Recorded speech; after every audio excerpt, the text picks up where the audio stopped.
Sometimes people wonder why we are called Christians, since Jesus was a Jew. There are a couple of reasons.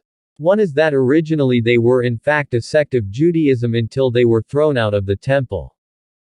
Now, Messiah is the Hebrew name for the Anointed One. In Greek, this is Christ. So it follows that they would be called Christians by those who spoke Greek and were Gentiles, not Jews. We are also anointed ones. Because of our baptism. We often call the day of our baptism the day of our christening. We are anointed with the faith of Christ. The Anointed One. Christ is sometimes thought of as Jesus' last name. Actually, it is his title.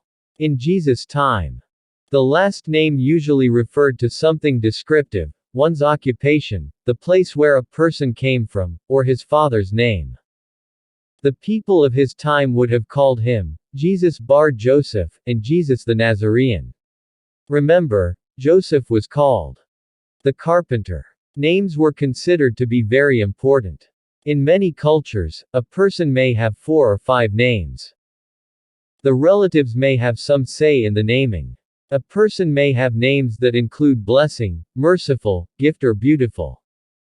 Qualities that they either believe the child has, or will develop, as well as the name he or she will be called and then the family name. Different cultures even put the family name first. Our names are so important that the Jews will not call God by the name he gave to Moses.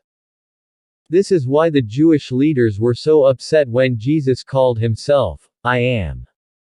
The people of Antioch were convinced by Paul and Barnabas that Jesus was in fact the Messiah, the Christ, and so the followers were now named Christians.